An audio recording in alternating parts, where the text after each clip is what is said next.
అందులో మీ పార్టీకి సంబంధించి ముఖ్య నాయకులు ఉన్నారు కాబట్టి టీఆర్ఎస్ని, కేసీఆర్ ప్రభుత్వాన్ని, కేసీఆర్ బిడ్డని జైల్లో పెట్టారనే విమర్శకు మీ సమాధానం? కేసీఆర్ బిడ్డని మేమెందుకు జైల్లో పెడతామండి? మాకేం సంబంధం? అదేదో ఢిల్లీలో బీరు బ్రాండ్ వ్యాపారం చేస్తుంటే అక్కడ ఆ ప్రభుత్వం పట్టుబడ్డది. దానికి సంబంధించి ఇన్వెస్టిగేషన్ ఇస్తే మధ్యలో ఏమో దొరికింది. మాకేం సంబంధం? తెలంగాణ రాజకీయాలకు, తెలంగాణ పాలిటిక్స్కు, కవిత అరెస్టుకు ఏమీ సంబంధం లేదు. ఎక్కడైనా చెప్తాను, ఎక్కడైనా చెప్తాను. ఇది ఏమి జీరో ఏ సంబంధం లేదు. అది అరెస్ట్ అయింది ఢిల్లీలో, అరెస్ట్ అయింది ఢిల్లీ కేసు సంబంధించి ఇన్వెస్టిగేషన్ జరుగుతుంది.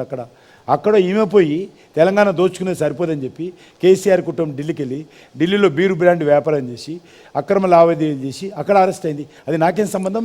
తెలంగాణ బీజేపీకి ఏం సంబంధం? సార్, రేవంత్ రెడ్డి సర్కారు వాళ్ళు ప్రమాణ స్వీకారం చేసిన నెక్స్ట్ డేనే ఇది తుమ్మితే ఊసిపోయే ముక్కు ప్రభుత్వం అని మీరు కామెంట్ చేశారు.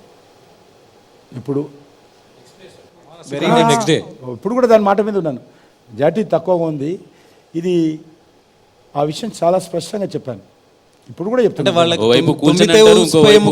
వాళ్ళ ఇంటర్నల్ విషయం. ఈ ప్రభుత్వము ఎక్కువ రోజులు ఉండదు, చాలా తక్కువ మెజార్టీతో ఉన్నది అనేటువంటి విషయం ఇప్పుడు కూడా చెప్తున్నాను. తక్కువ మెజారిటీ అంటే 64 సీట్లు ఉండడం తక్కువ మెజారిటీ సార్. 4 సీట్లు ఎక్కువ. ఇప్పుడు మళ్ళీ 3-4 యాడ్ అయ్యారు కదా. దానికి అప్పుడు ఆ రోజు లేదు కదా పరిస్థితి.